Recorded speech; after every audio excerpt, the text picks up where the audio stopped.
with a happy hour crowd. Drinks for $1. Back on the Young Turks. Now we're going to talk to someone who's been covering healthcare extensively at Daily Kos, Joan McCarter. She blogs as Joan.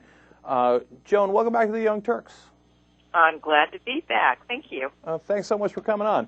So, Joan, I know you've been covering it, and look, there's arguments on both sides, and I've seen arguments on both sides on Daily Kos. Some saying, hey, listen, the exchanges just might work. The plan for Office of Personnel Management might keep working, bring some sort of competition into the system. There's the Franken amendment that says, hey, you can only spend a certain percentage on your profits and your salaries, etc. And there's some good provisions in this bill, and then there are other arguments that say the opposite. First, I'm curious as to, do you have a conclusion on one side or another as to who has the more persuasive arguments?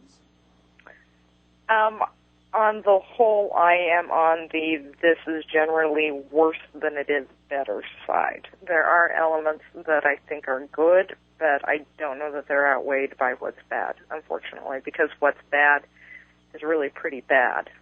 So let's talk about that. What is so wrong with the bill that it outweighs what we acknowledge to be some of the positives in the bill? The absolute worst thing is Stupak and Nelson. Stupak may be a little worse, Nelson marginally less so because it's less a federal fight than a state fight, but it's still a state fight on abortion, and it can still end up meaning insurance providers just decide to drop abortion coverage altogether. And that's not just elective abortion, that's also medically necessary, medically indicated abortions. I don't know what the solution is for Congress getting that one out, but it has to come out. Joan, let's talk about that for a little, for one more second there. I think you wrote about a specific instance of how this affected someone in the military. Is that right? Right. And a woman in the federal government. I mean, I think one of the things that's been most disturbing in the abortion side of this fight to me is how much ground progressive pro-choice folks have ceded on Hyde being the acceptable compromise. Now it's sort of just, assumed that we're all okay with Hyde. We're not still okay with Hyde. It's still a problem, and an extension of that to more of America's middle class and low-income women is unacceptable. So would you vote no based on that alone, even though some would say, and I have said in the past, that it is not the core of this bill? Now, it's an enormous problem, but it's not the central thing that this bill is trying to do. I think it's enough to break it for me, yes.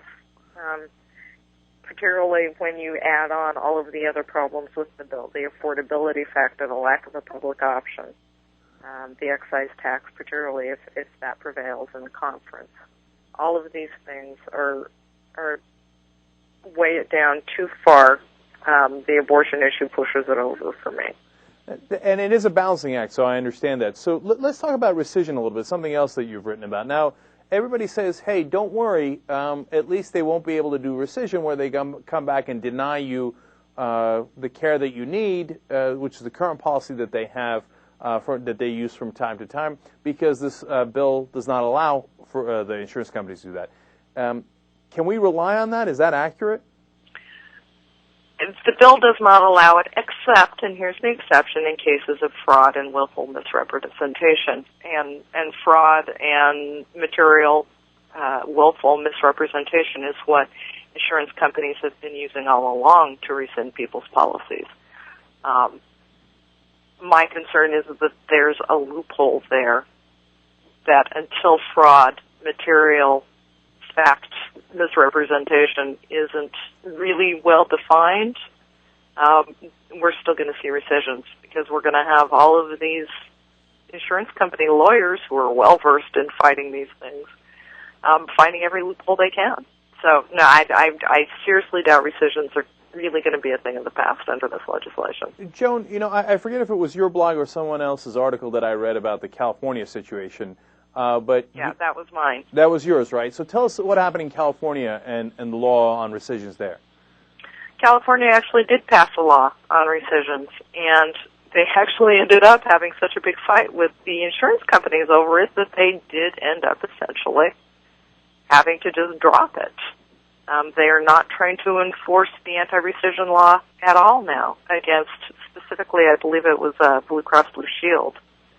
That just put their entire team of lawyers into the process, fought it so hard that California just cried uncle.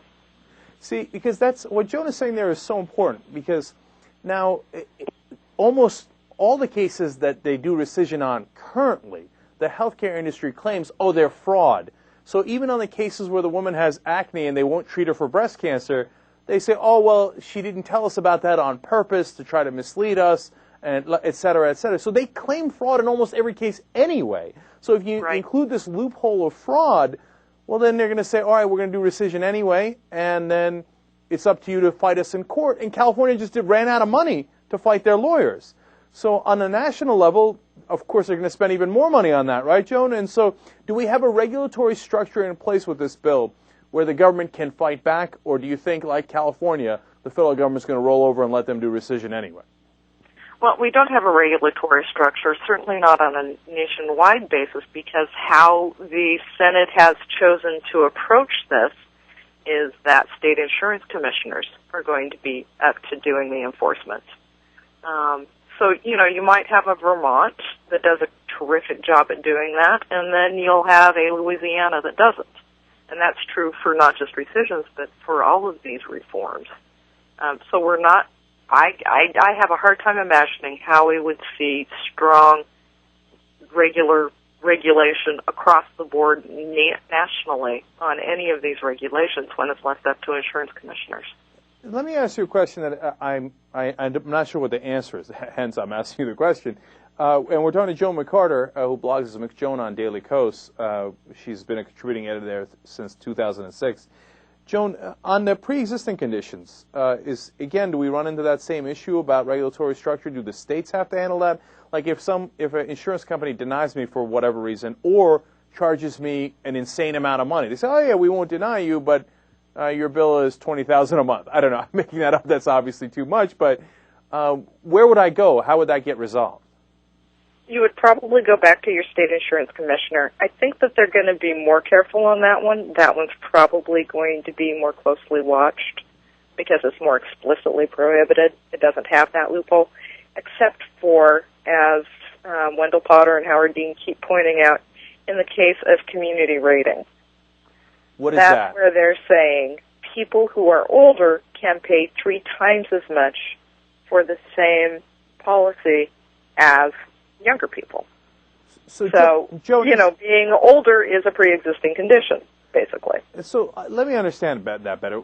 Is there a magic crossing line where they say, all right, look, now you're above 50 or above 55 or whatever it is, and your premiums go from $1,000 a month to $3,000 a month? Is that possible, and what is it?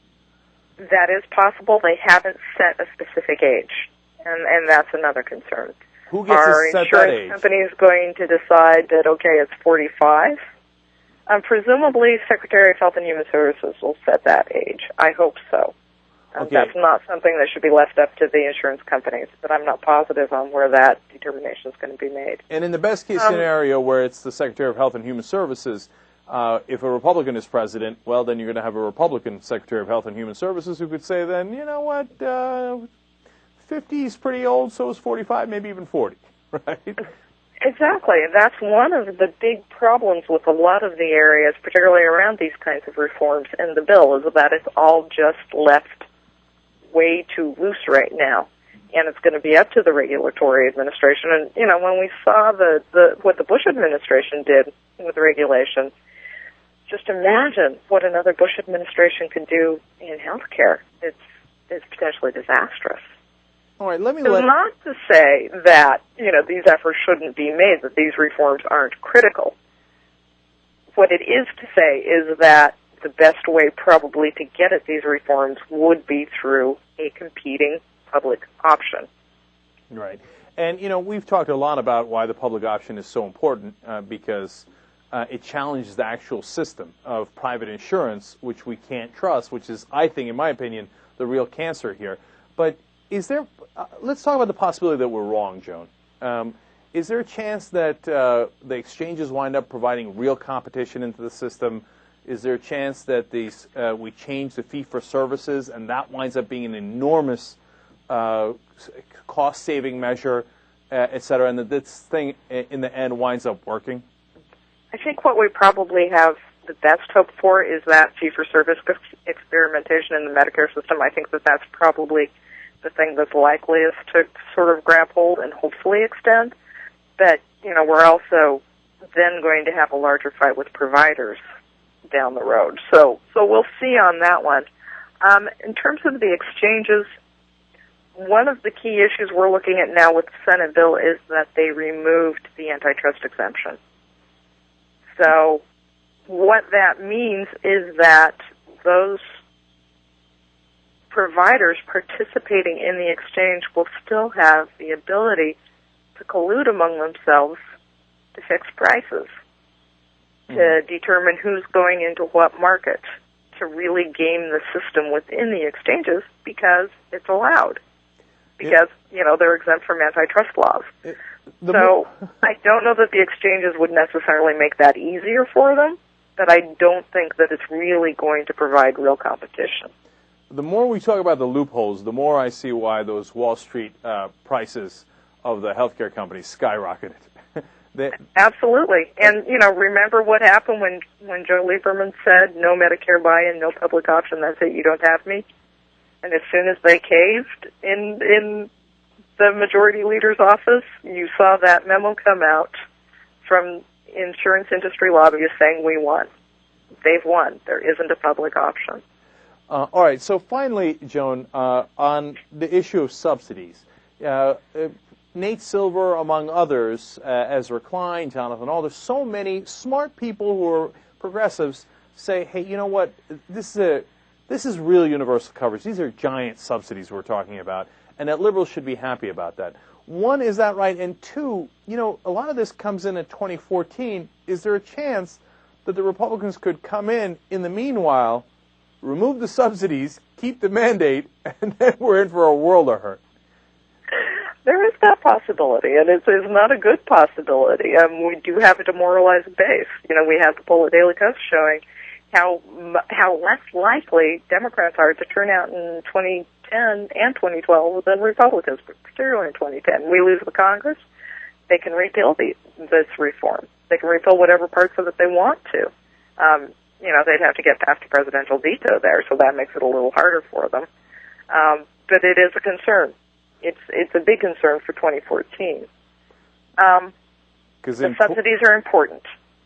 Mm-hmm. But it's important to remember, too, that we are not necessarily providing health care to people. We are providing the opportunity for people to buy health insurance less expensively. And one of the problems is that for a lot of these people, even with the subsidy, what they're going to be getting is junk insurance. Joan, let me ask you. I know, and so that's what we're concerned about. The Axelrods and the Rahm Emanuels and the Obamas say, no, this is real. On a scale of 1 to 10, I know this is a bit of a goofy question, but we'll end on a fun note, of disappointment with Obama on this issue. 1 being, well, he tried his best, but what can you do with the numbers? 10 being total and utter letdown. Where do you put this? I'm not one of the people who had really high expectations from the get-go with this administration, so I'm probably at an 8. Only an 8 on your scale. Only an 8. Okay. If I'd been a true believer, I would probably be at 9.99. Okay, well, there you have it.